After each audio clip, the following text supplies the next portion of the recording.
Welcome to today's webinar, INCOSE Vision 2025, and the response that Vitech has to rise to that challenge.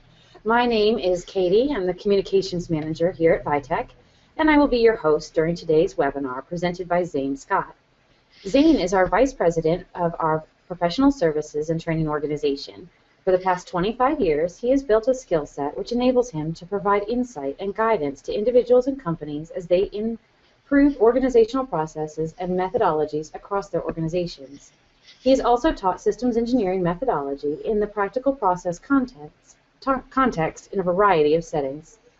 Zane has a BA in economics from Virginia Tech and a JD from the University of Tennessee Law School.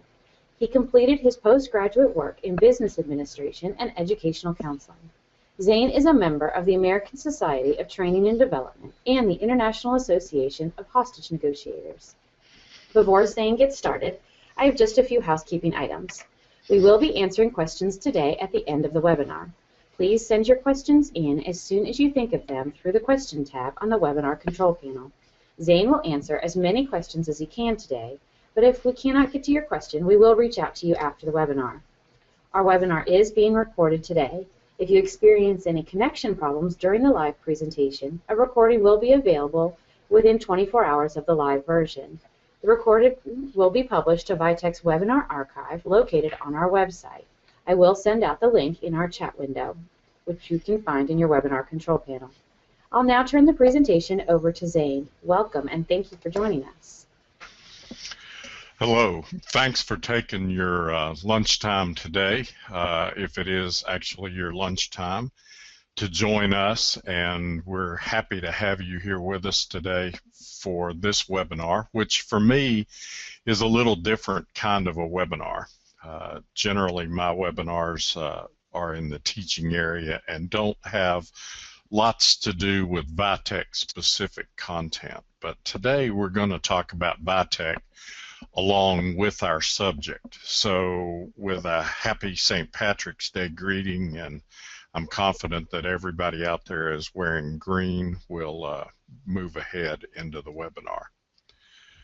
So I'd like to first talk about the Vision 2025 that has been published by INCOSE last year in 2014. This vision is forward-looking, and we waited for it with some anticipation, and when it finally arrived, it more than didn't disappoint. It's an exciting document, an exciting vision. It has some forward-looking concepts that might surprise folks. So I would urge all of you to reach out and get a hold of that. Get a print copy.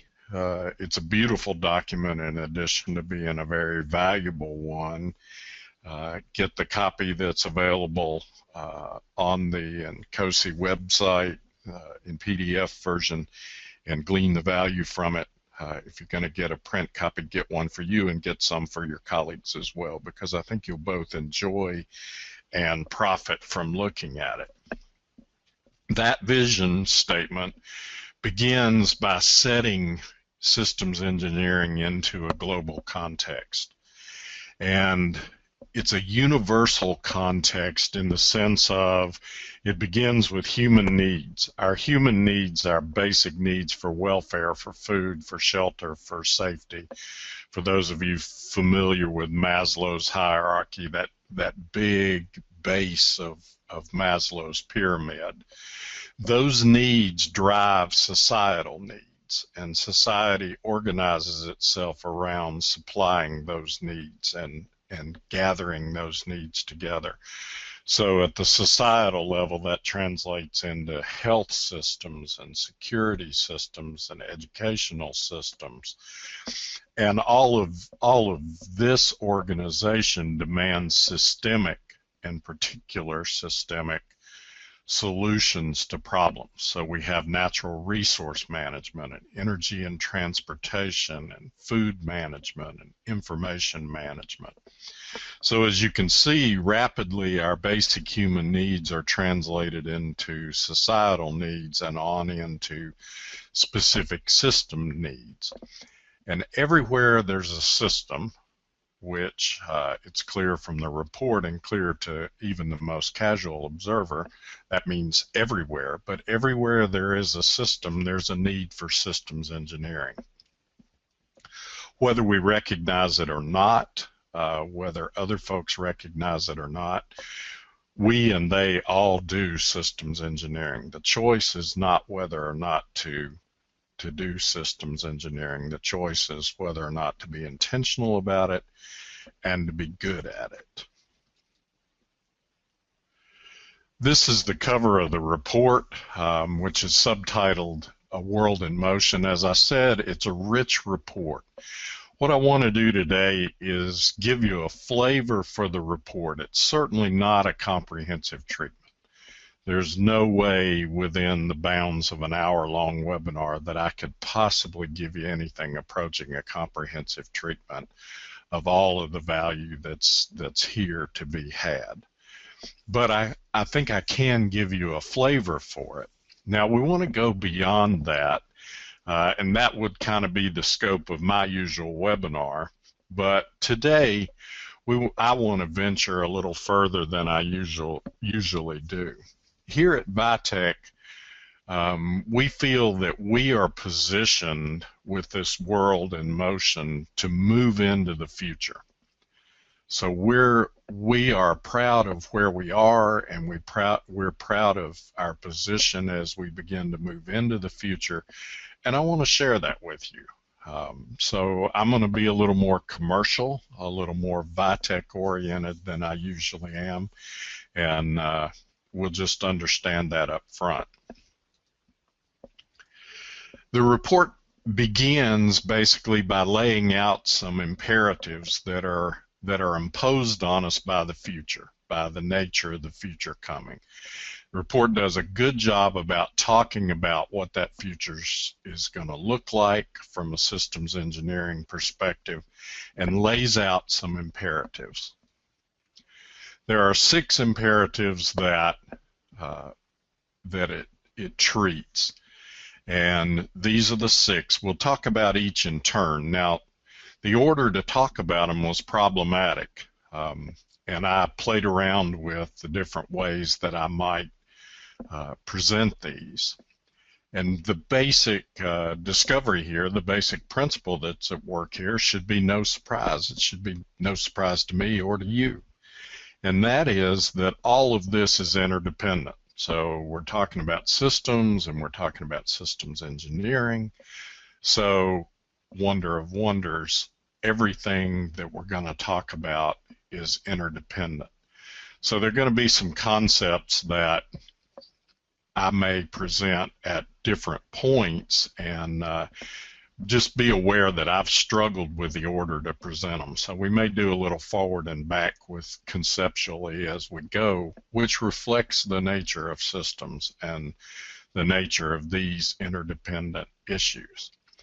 The 6 imperatives are expanding the application of systems engineering across industry domains, embracing and learning from the diversity of systems engineering approaches, applying systems engineering to policy governing social and natural systems, expanding theoretical foundations, advancing the tools and methods that we use to address the complexity that we see, and enhancing the education and training that allows us to grow a systems engineering workforce that meets the increasing demand for this kind of work and this kind of thinking. I'm going to treat these in the order they're presented, but keep in mind as we go that's been somewhat of a struggle, not because they chose any kind of a wrong order, but because these could be presented in many different orders and still have, due to the interdependency, have the struggle with what order we take them up. So we're going to take up the first one, expanding the application of systems engineering across industry domains. Now what that means basically is applying the body of knowledge, the value proposition from systems engineering outside of our usual base, beyond the usual suspects. Systems engineering as a discipline has arisen in the military-aerospace community. The defense and aerospace needs have been increasingly met in part through systems engineering practices that were developed in that industry, in that community. So we're very comfortable in that area. We're very familiar in that area.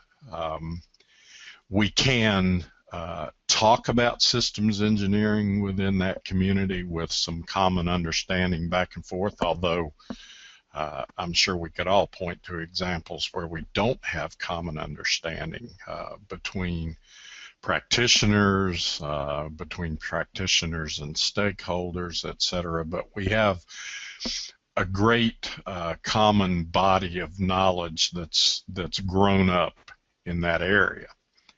The challenge now is that we're beginning to recognize that we have value that can be applied in other disciplines, other industries, other areas.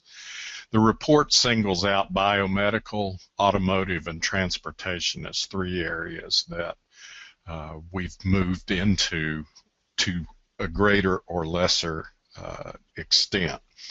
So we're beginning to make that move. That's the wave of the future. We need to recognize that wherever there are systems, we're able to bring value.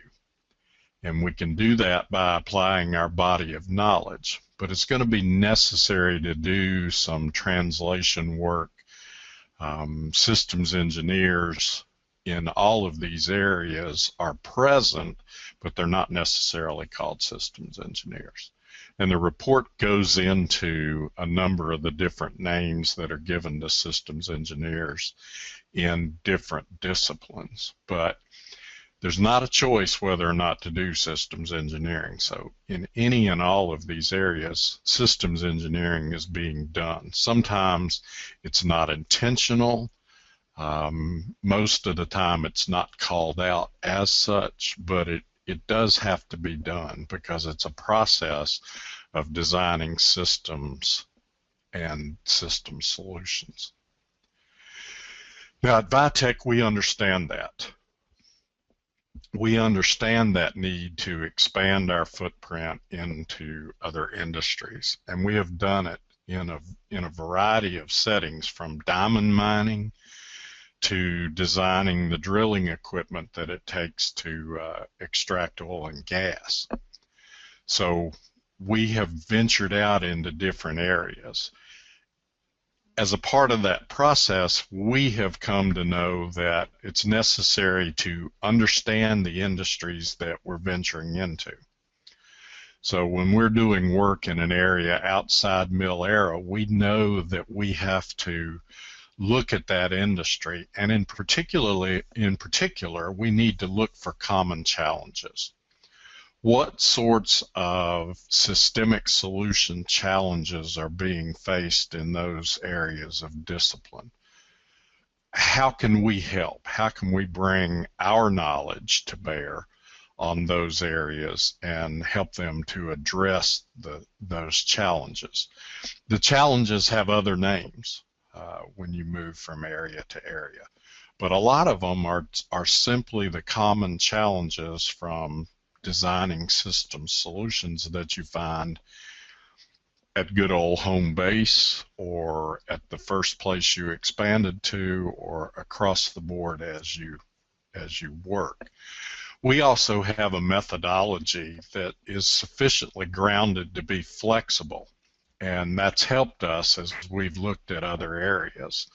So we're very much anxious to look at other areas. We are very much trying to do that and embracing this challenge. So here at Vitech, we're we're very much concerned with this expansion of our discipline across other industries. The next imperative calls for embracing and learning from the diversity of systems engineering approaches. As you might imagine, especially in an area that's kind of grown up ad hoc, and we'll talk about how systems engineering has emerged as a discipline. But there are a variety, a diversity of ways in approaching systems engineering.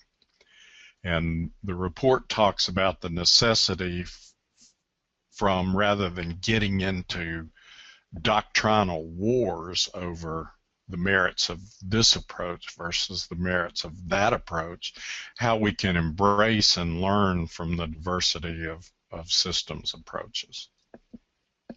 One of the first challenges of diversity is that we have to remember that embracing and learning from doesn't mean capitulation. It doesn't imply that we surrender our values and our contributions to another area.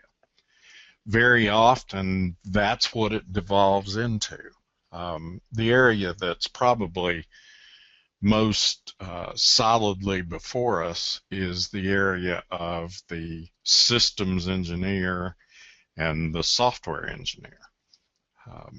Who's designing systems? Well, we're all designing systems. How do we interface? How do we work? Do we need to say, okay, software is the wave of the future, and therefore we're going to ingest, or software is going to ingest systems engineering? Do we need to move from one approach to another approach? How do we handle that? And what we have to do is we have to learn how to honor different approaches and how to benefit, because all of these approaches have a piece of the larger truth. When you look at modeling from a philosophical standpoint, one of the things that you see pretty quickly is if you have several models of the same underlying reality, the truth of the models is probably most closely embodied in their intersection. And so we need to think about where the intersections are and how one practice and process might inform another, as opposed to which practice or process is the right one. Now, how do we deal with that challenge here at Vitech? For us, it's been a matter of looking out to see what we can learn, to look at the big report on the lean enablers that came out a couple of years ago, which is really a very valuable work when we looked at lean enablers as applied to our systems engineering practice and how might we learn from that. We look at the work on maturing processes and practices. So you look to the CMMI area, for instance, to learn something about how we might mature our systems engineering practices and how we might grow and become more effective and efficient as we move forward in those areas. I gave a program at SEDC I guess a year ago this summer that talked about, the title of the program was More Agile Than Agile.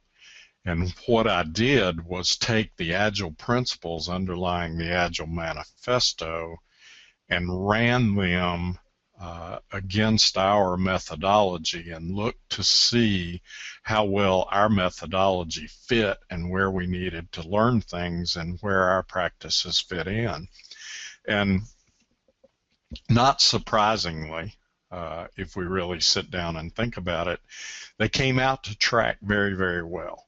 The Agile principles tracked very well with the methodology that we've used successfully over and over again. And so the idea here is that our corporate tagline is insight through integration. And integration to us means not only integrating the elements of the model, but integrating the best of what we can draw from the knowledge that's being gained in different practice areas and different practice approaches. So the imperative is one here that we certainly embrace and recommend.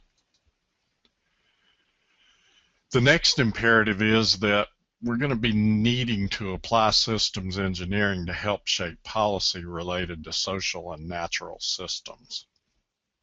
This has to be the understatement of the year, at least from my perspective as somebody who's very, very interested in public policy and the process of policy formulation. The statement in the study says public policy decisions are often made without leveraging a well-defined systems approach to understand the diverse set of stakeholder needs and the implication of various policy options. Again, that's an understatement if there ever was one. Most often we wind up focusing public policy formulation on answering the express needs of a particular segment of the system. So someone feels aggrieved or sees a way to improve and is a proponent of a policy option that they think should be instituted because they see a causal connection between the institution of that policy and the solution of their particular problem. So you institute that policy, and the next thing you know, you have a problem because something else has broken loose somewhere. And the issue there is the issue that's expressed here, which is the failure to take and understand the whole gamut of stakeholder needs and understand from a systems perspective. So we could benefit greatly as a society if we were to introduce the principles of systems engineering into public policy formulation. Even at a surface level, we can see that this would be true because our policy should be requirements driven. Now, if you go to your local legislator and say, we think that legislation and regulation and public policy ought to be requirements driven, you're going to have to translate. The requirements are the public purposes of the policy. So what purposes are being advanced?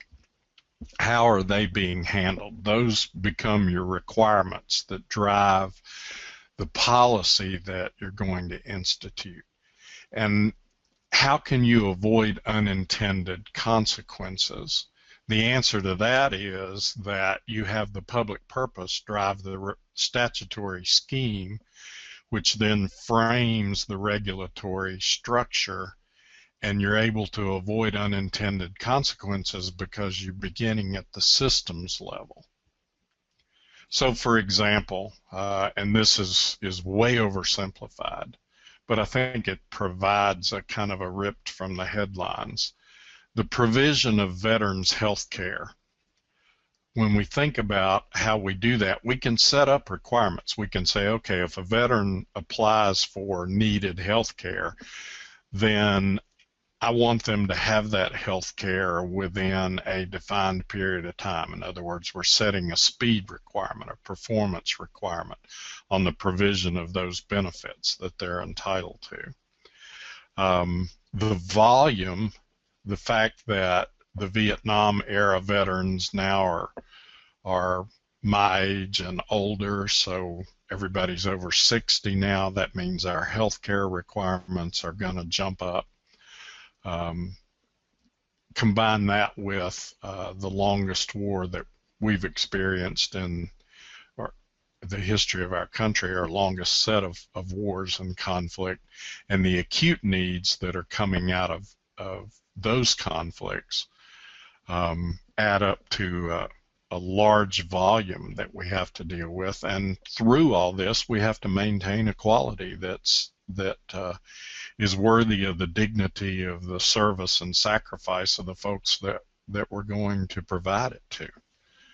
So you have all of those requirements up front. Well, from a systems engineering perspective, we know that if you're going to satisfy those requirements, you're going to have to build an architecture that'll support the behaviors that will satisfy those requirements. And that's going to require a given level of resources. So you can't stand on the floor of the legislative body and say, I want this done quickly, in sufficient volume, and at a high level of quality, but I'm not going to provide the resources necessary to build the architecture to do that. So then you wind up with a system that's going to be crippled by its requirements because it's not going to be able to perform. So public policy needs to take an overall systems view. How do we meet that challenge at Vitech? This is an area of particular interest to me because of my interest in public policy issues, and one of the most powerful techniques that we have to respond to that is our methodology. Our methodology is a layered methodology that we call strata, for strategic layers. And you can, with strata, you can begin at the broad policy initiative. So you can start at the highest level where your implementation is simply a gray box. And then you can move from the policy initiative to a statutory scheme by filling in details. So the statutory scheme becomes more detailed than the policy initiative. And then finally you move to the regulatory implementation. So you have a statutory scheme, how do you make that live out in terms of practical regulation? Our methodology lends itself to that analysis and provides a framework where policymakers can think in a disciplined way about how they're going to meet those needs.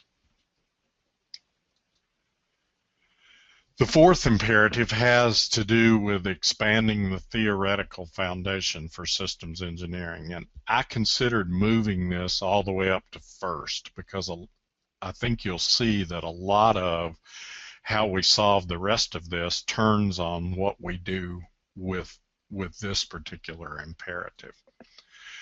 The report says that systems engineering practice is only weakly connected to the underlying theoretical foundation, and educational programs focus on practice with little emphasis on underlying theory, right out of the report.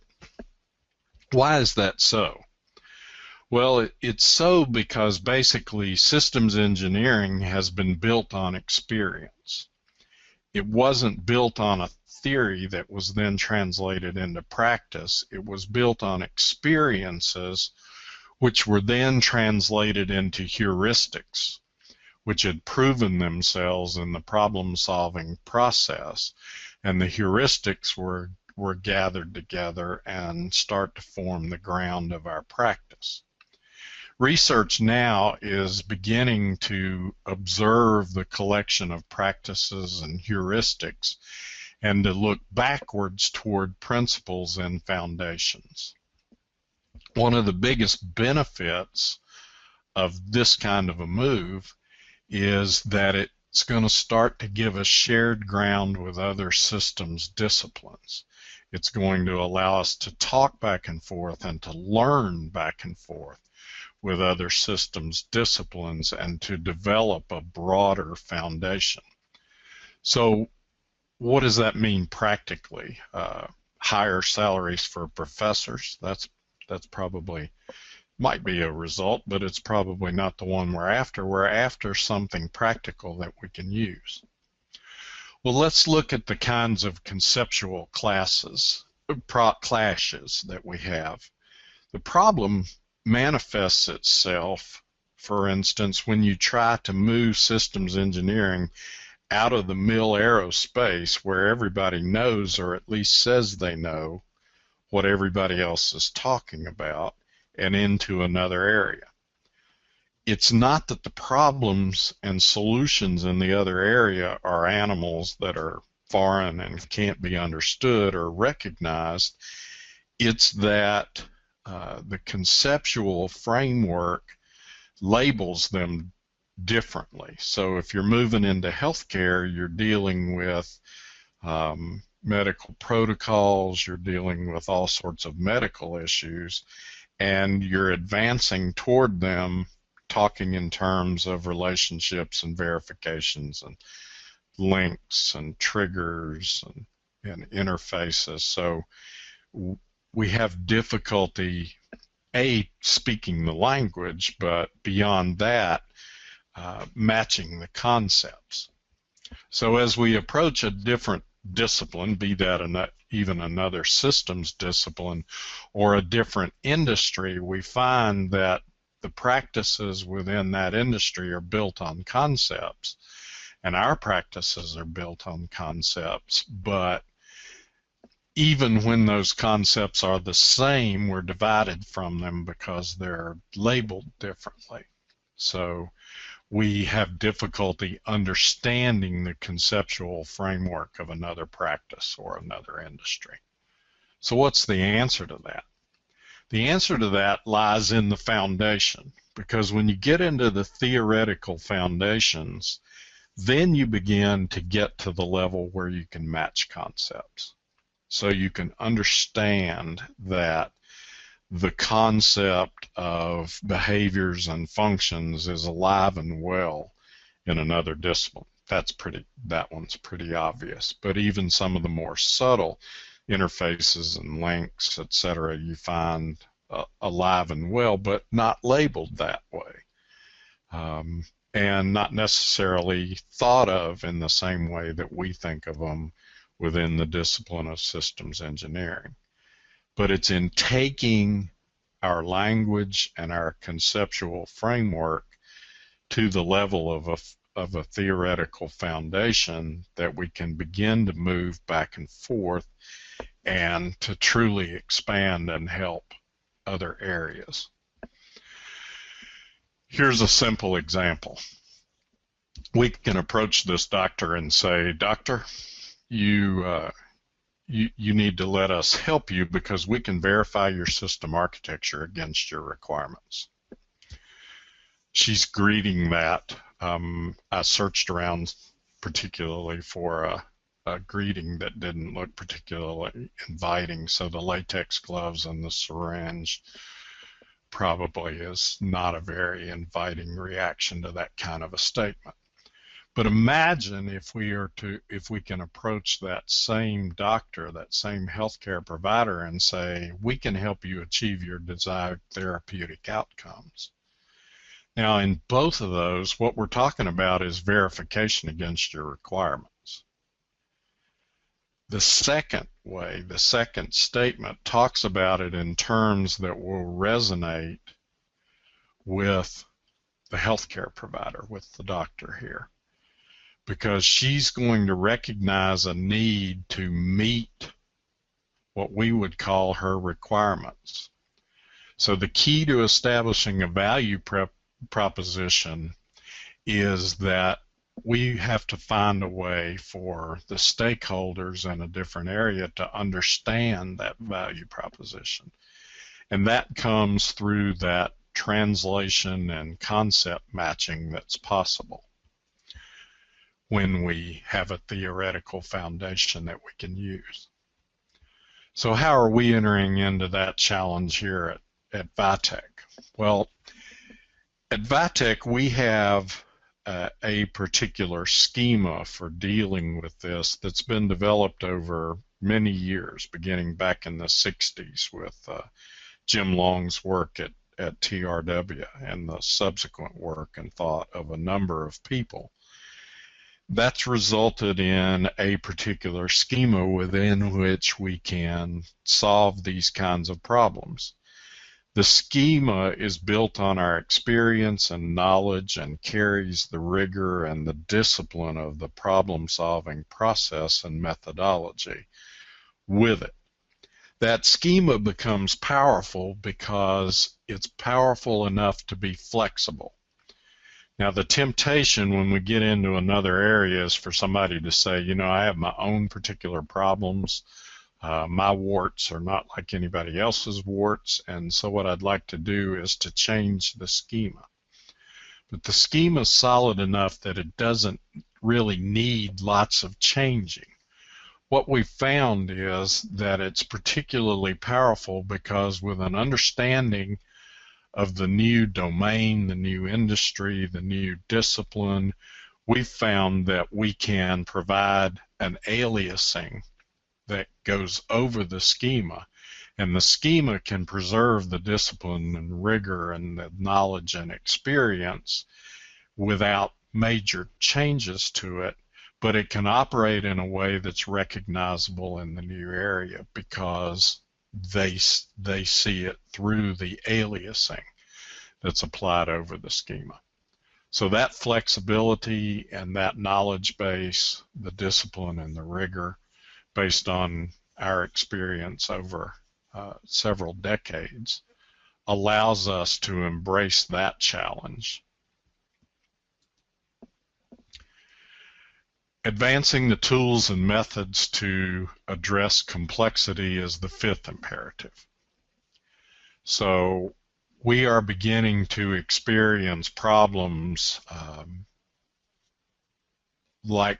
unlike those which have been seen to this particular point. We're experiencing wicked problems. Wicked problems, just so we're all on the same page here. In terms of how I'm using it in an academic sense, meaning a problem which resists solutions because of the dynamic interactions with its context and with elements within the system that give rise to the problem and make it resistant to solution. Wicked doesn't have anything to do with witches and the water we throw on them to make them go away in this sense, but is used in that sense of the word. And that calls for us to try to develop an understanding of the context, and the context can be widely complex. So as we begin to look at the context for problems, we find that we have a big, huge system, a context system to get our arms around, and that becomes problematic. And then the solutions that we wind up applying to complex problems, to wicked problems set in a complex context, are complex solutions. And that's not surprising at all. As we begin to posit solutions and look at their interaction with the problems and with the context, we see that they develop emergent properties. So the system is not easily controlled. The solution system or the problem system or the context, they're not easily managed. And it becomes the job of the tools to help us get our arms around the complexity so that we can deal with the heart of the problem rather than the cataloging of the complexity.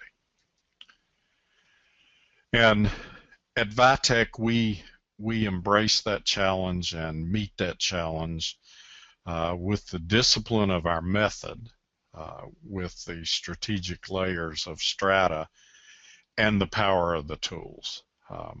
Core is our flagship tool and has been for a good long time, and brings power. Genesis is developing that kind of power and beginning to bring that to the market as well. So we have tools and we have a method that enable us to wrangle the complexity at a level that we're frankly pretty proud of. The sixth and final imperative identified in the report is enhancing education and training to grow a workforce that meets the increasing demand for this kind of thinking and problem solving. So how do we go about doing that? What what are some of the challenges involved in that? Well, if we look currently at systems engineering, whether in practice or in educational emphasis, we find that it's heavy on engineering and probably light on systems. So I'm particularly interested in systems thinking, and I think it's very interesting that there are a relatively few people within the systems engineering community who really look at and understand systems thinking. We're more focused on how we put things together, on how we build things, on how we build an implementation.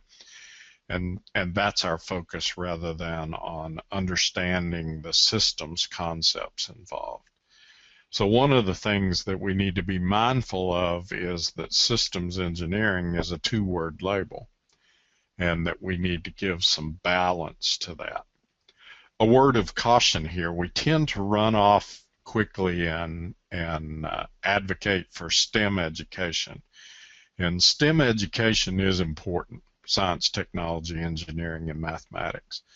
That is important, but we have to be careful, because thinking about systems, especially if we're advancing into systems that impact natural and social systems, as we talked about in another one of the imperatives here, we need to be educated about how to think about those systems as well. We tend to have, with our STEM education in its current state, we have a very heavily Enlightenment-born, mechanistic view of the universe, a linear cause and effect kind of a view. And we're discovering rapidly that doesn't fit, and it's the thinking that comes from other areas of education that go beyond STEM that can help to shine a light on that and help us to develop our STEM concepts with that in mind. That's important, I think, and it becomes important because as systems engineers, I think it's interesting sometimes we talk about we need to emphasize STEM education. I never ever hear somebody who's promoting STEM education also promote the expansion of educational resources. So nobody's talking about raising taxes to provide additional teachers, laboratory resources, etc., or expanding the school day, or expanding the number of years we would go to school to expand the time. And the effect of that is to hold it as a finite pie. So we draw a circle around it, and we don't expand the pie, but we're advocating making one piece of the pie larger. And the only way that that can happen, of course, in a zero-sum game is for other pieces to become smaller. And I think we have to be careful about what other pieces we're making smaller, and at least be intentional about how we proceed in those areas. The other thing is, and this is interesting, I went to a social function this weekend when I was home, and was seated at a table across from a teacher who was ranting and raving about the Common Core. And I don't understand enough about the Common Core to know what I think of it, but one of the things she was saying is, she said, do you know that the Common Core is teaching students that there's not one right answer to a problem, that there may be a range of probable answers, that it's encouraging them to estimate and to talk about ranges and probabilities. And I thought that was very interesting, because one of the problems that we're seeing with our educational system is we are producing students who think that every problem is reducible to a single right answer. And in the world of complex systems, when you begin to look at chaos theory and those kinds of things that actually really impact the level of problems that we're doing in systems engineering, the belief that every problem has one single right answer that you can find if you simply look hard enough is probably not very productive. And lastly, we need to be introducing people to technology and tools. The technology and tools have power to the extent that they can act to free us from the record keeping and the management of the elements of problems, as opposed to the creative thinking and the actual problem solving. So we like to say that your tools ought to free engineers to be engineers, to create solutions, to solve problems, to understand, to analyze, to synthesize, and that's how technology and tools is best used. Probably the best way to express our practical commitment to education is to highlight our university program. Here at Vitech, we offer to universities the opportunity to use our tool without cost to them in their educational pursuits. And we have a number of universities that use that. This is not comprehensive at any given moment. It's growing, but this is a list that gives you the idea of some sense of size of the number of universities and the location of those across the world that are using our tools and technology and our help through our university program. And this is a good expression of our commitment to that educational challenge. So, in looking at this with some concluding thoughts, one of the things that emerged from the study, the Vision 2025 study, was a set of 10 from and to, from where we are today into the future. And they surround these 10 subjects. When we looked at them at Vitech and said, okay, where are we directly addressing these, we discovered that in 9 out of 10 instances, we are directly addressing moving from where we are today to where we need to be. And I would suggest this as a good guidepost for you. That's a very interesting exercise. Ask yourselves, how are we, my organization, your organization, you as an individual, how are you looking at moving from where we are to where we need to be? And the report's a good guide. It really does give you a good sense of what the landscape looks like, the landscape immediately before us and the landscape that stretches out into the future. At Vitech, this is our mission statement. We're dedicated to the development and application of innovative systems approaches to solve problems of today and tomorrow. The first sentence weds us to a move into the future. Our software and services deliver needed insight, empowering organizations to better meet stakeholder needs at the product, system, and enterprise levels. If I didn't know that this had been in existence for quite a while, I would think that we read the report and wrote a mission statement designed to achieve commercial success while we're attempting to live into that vision that's expressed in the INCOSE report. So what are we doing? Who are we? Vitech is dedicated to solving the problems of today and tomorrow. We lay that out specifically. We're committed to the advancement of the systems engineering profession. You'll find us in local INCOSE chapters. You'll find David, our president, as the president of INCOSE. You'll find us involved in a number of professional activities because we do believe in advancing the systems engineering profession. We're seeking to expand the knowledge of our challenges and the solution space. It's fascinating.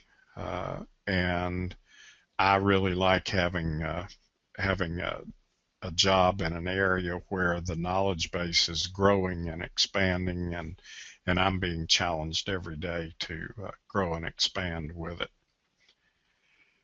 And we're investing in the future of our workforce through our university program, through our work with young professionals, through our work with INCOSE, through the establishment of the Jim Long Scholarship, to our support of a number of those things. We are committed to developing and investing in the future of our workforce. So I would encourage you to go out there and to get a hold of this study. It's available for free in PDF format on the INCOSE site. You can obtain printed copies of it from INCOSE, and take a look at it. Be challenged. Be excited. This is not just your mundane, what are things going to be like 10 years from now kind of a report. The authors of this report embraced the challenge of looking out 10 years and did a fabulous job of it. And I think that they have laid out a challenge for each and every one of us and each and every organization to live into that. So with that, I thank you, and I am happy to take questions. Great, thank you very much, Zane. We have a lot of questions. So the first one is from Greg, and he asks, does the vision include any desire or plan to enhance the relationships between systems engineering and project management, and how does Vitech view that relationship?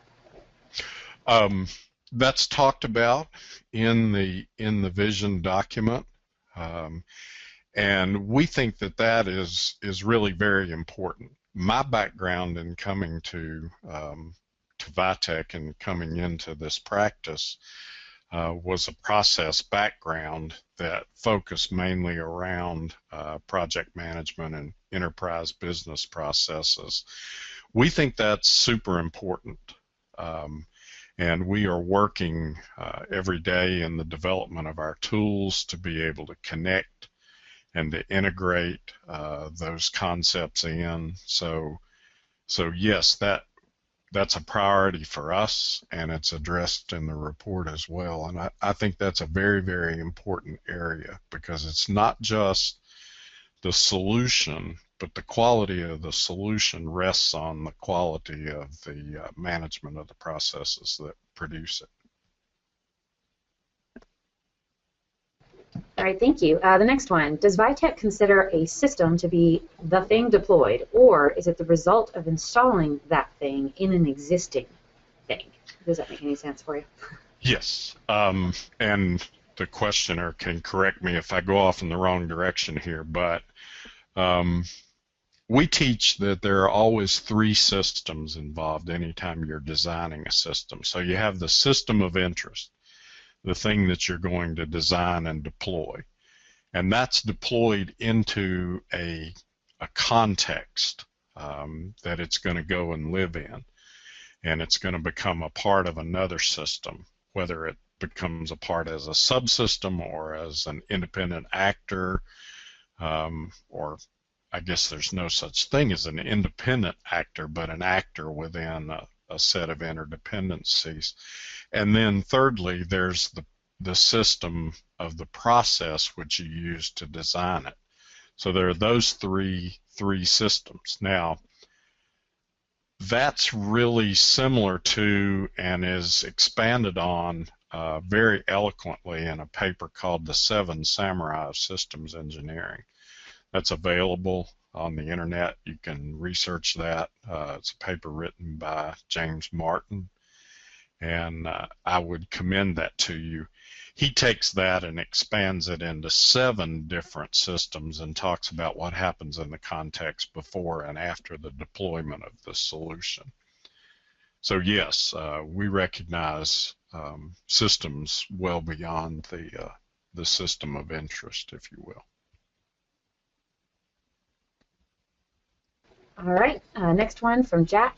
Does your method ensure that a given policy initiative is consistent with the other, he said 1,000 policies. I think he's just mentioning the multitude of other policies that would be in place. That would depend not so much on the methodology as your starting point. And I know exactly where you're going, because it becomes a problem of complexity, and it becomes a wicked problem resistant to solution because of all of those things that are out of your control. And the answer is that if you begin at as high a level as possible, then you're able to harmonize and use the methodology to ensure that your solution is involving as many of the interdependencies, I guess I should say, as possible. So if you begin at the, just like if you were designing an automobile, if you're designing the lug nut and you're going to design the lug nut independently of the bolt that it goes on, it may not mate up very well. But if you'll pull up to the level of the wheel or pull up to the level of the car, then you're able to better ensure, and probably way more than 1,000. Somebody accused me one time, said you're under-exaggerating here. So 1,000 is probably an under-exaggeration of the interdependencies and plethora of things running around in that system. All right, thank you very much. We've got time for one more today, and the question is, before you verify that you're meeting a requirement, how do you verify the efficacy of the montage of requirements in the first place? And that's more of a validation question. And although I didn't talk about validation, it is very important at the outset and then throughout to be sure that you have the right requirements. You need to be sure that you're solving the right problem. Russell Akoff, and I don't have the exact quote here, but he said something to the effect of that we're more often wrong by getting the right answer to the wrong problem than by getting the wrong answer to the right problem. And that's oh so true. And so validation is a critical concept and has to be constantly on your radar screen at every step of the way in solving problems and meeting requirements.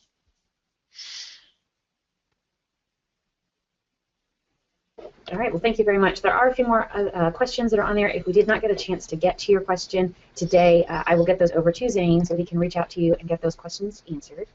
And that does wrap up today's presentation. If you have any other questions or comments for Zane that come up, please don't hesitate to shoot him an email. You can see his email address on your screen now, or you can post your questions and comments in the forum of our community site at community.vitechcorp.com. Or you can also visit our LinkedIn site. If you go to linkedin.com and search for Vitech Corporation, we have a group there that we invite you to post in. And thank you so much to everyone for attending today's webinar. Please keep an eye on your inbox for our next webinar invitations, including a customer-exclusive webinar on behavior modeling and simulation, and a presentation from Embry-Riddle Aeronautical University on how they're using CORE to find success in a NASA research effort. You can also stay up to date on all of our upcoming webinars by visiting our webinar calendar on our website, and I will send the link out into our chat window. And then also, at the conclusion of the webinar today, a survey is going to open on your screen. Please take a moment to give us feedback on today's presentation or to let us know what topics you'd like to see covered in future webinars. Once again, thank you all for joining us, and have a wonderful day.